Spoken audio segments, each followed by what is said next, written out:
Hey, what up everyone, Fallout here, and this is part 3 in my 3-part series on how to breed and raise the strongest possible Pokemon in Sun and Moon. In this video, we're going to be talking about something called IVs, aka individual values. First, I'm going to explain what IVs are, and then I'll explain how exactly you can breed your Pokemon for the best ones possible.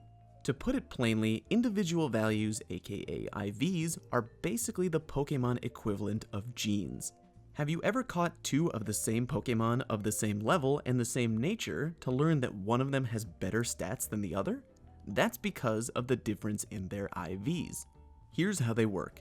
Your Pokemon's IVs are just a number on a scale from 0 to 31, 0 being the absolute lowest and 31 being the absolute highest.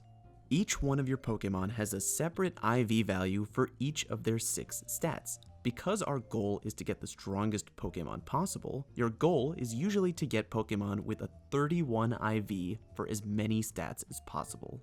Okay, so you might be wondering, how do I know what my Pokemon's IVs are? Good question, and here's how you find out. First, you have to beat the game and become the island champion, and when you've done that, you need to head to Pony Island and get to a place called the Battle Tree. Getting here can be difficult. There's a lot of strong trainers along the way, so make sure that you're prepared. When you get to the Battle Tree, there will be a man standing right here. He's not here now in my game because I've already talked to him. Now, before talking to this man, make sure that you've been to the Paniola Ranch and you've hatched at least 20 Pokemon eggs, or else he won't help you. So, once you've done all that and you talk to him, he will update your computer with this, the Judge button. The Judge button is how you check your Pokemon's IVs.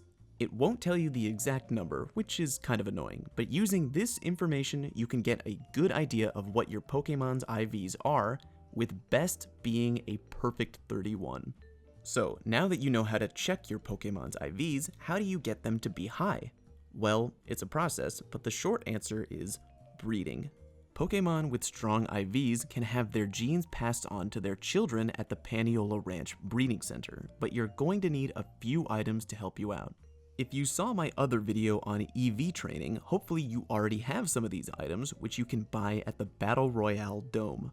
Equipping one of these items to a parent Pokemon that you leave at the breeding center will guarantee that the corresponding IV will be passed on to the child Pokemon.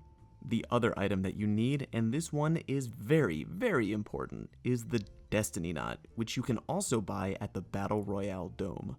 When this item is held by just one of the 2 Pokemon left at the breeding center, this will cause the baby Pokemon to inherit a random combination of IVs from both of its parents.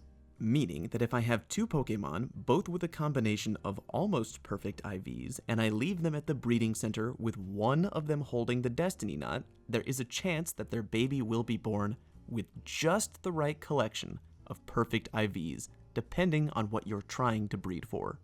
So, how do you get Pokemon with almost perfect IVs? Well, you can either go online and trade for them with other people, or you can catch them yourself by doing SOS Ditto battles. Find a Ditto on Route 10 and trigger an SOS battle where it calls for help. The more Dittos you go through that continually get called into the battle, the higher your chances are of eventually catching a Ditto with very high IVs. Doing this and breeding along with the Destiny Knot are the best way to get started on breeding your Pokemon for the absolute strongest possible IVs. Alright everyone, thank you for watching this video. If you haven't already, please be sure to subscribe to my channel and check the video description for links to all my other stuff. Hope you learned something, and I'll see you next time.